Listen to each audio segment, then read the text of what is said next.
Hi, I'm Chef Beth from AskChefBeth.com. Welcome to Knife Skills 101 today.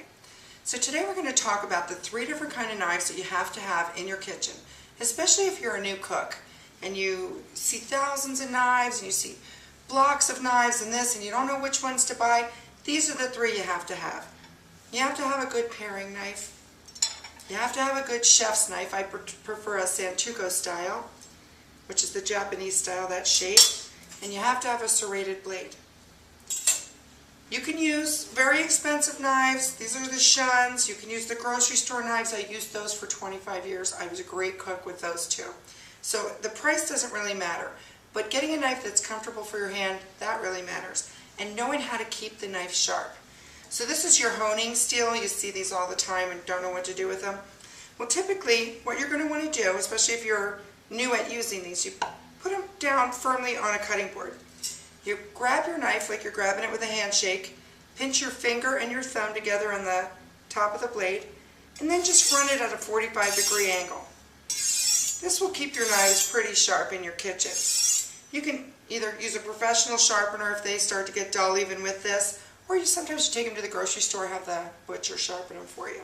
But a sharp knife is a safe knife. So why these 3 knives? Why? Why do I have to have 3? Well, each of these is for cutting different kinds of food. The paring knife, you're typically going to cut small things with, like you'll core a tomato, maybe peel the skin off of a clove of garlic, slice a grape in half, cut your cheese in the refrigerator. The chef's knife is pretty much your all-purpose knife. This is chopping, dicing, slicing, julienne, all the major cuts that we can go through. And a serrated blade. There's only one thing that cuts a tomato right, or bread. It's a serrated blade. And we'll talk about the safety and how to use each one of those. Okay, here's the paring knife. We're going to start with this one first. And like I had mentioned, these are things that you want to, something you have a firm grip of. You can kind of maneuver the paring knife in ways that you can't maneuver a big chef knife. Like if I want to delicately go in and take the core out of a tomato, I'm going to use a knife like this. I could actually peel a potato with it. We could take the skin off of a clove of garlic. Because you can get in, pinch it right against your thumb. As long as you have a firm grip on it, you're safe with that knife. Sometimes you need a whole head of garlic. You don't want to smack it on the cutting board first. Like if you're making really good garlic bread, you're just going to want a whole clove of garlic like this, peeled. Okay, so the chef knife, which I consider to be pretty much the most important knife in the kitchen, has a couple of things that we're going to learn about it. So again, the pinch, shake hands, pinch it. Now we're going to talk about the claw. The claw is a term that we use in the culinary arts that means keep your fingers out of the way, okay? Keep them in the shape of a claw. And this will keep you from getting cut.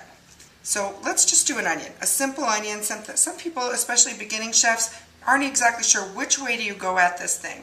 So what we always do is we stabilize it. So we take one cut off the bottom. I'll just put that to the side. Turn it upside down and cut it in half through the root end. Then you peel your onion.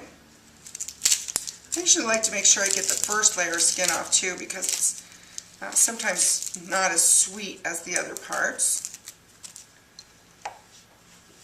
Now, keeping your hand away from the blade, make 2 perpendicular cuts, but do not cut all the way through to the root, because you want to keep them together. We're going to make separated. Then turn it away from you and slice. So point down, all your weight from your shoulder down, pressing, pulling. Pressing, down, pull. Press, down, pull. Press, down, pull. Press, down, pull, and so forth. And you try not to go all the way through. And then you turn it again sideways to you. Get your hand in that claw. Keep your fingers out of the way. So the most thing you could do is hit your knuckles and bring your knife down. And you have a perfectly diced onion. And then when you get to the root end, you just chop around like that so that you have no waste. Okay, now the serrated knife. The serrated knife has really just a couple of basic uses. One is if you want to slice a tomato, instead of crushing it, the sawing motion on your serrated knife, keep your hand in the claw.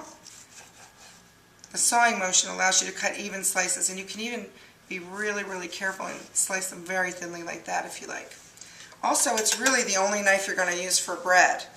So you want to be able to go through a nice soft challah bread like this with a sawing motion, and you can have nice even cuts and cut them as thinly or as thickly as you like. Now we've gone over the basic 3 knives that you have to have in your kitchen, how to be safe, use them properly, and how to keep them sharp. So thank you very much for this opportunity to show you Knife Skills 101. I'm Chef Beth from AskChefBeth.com.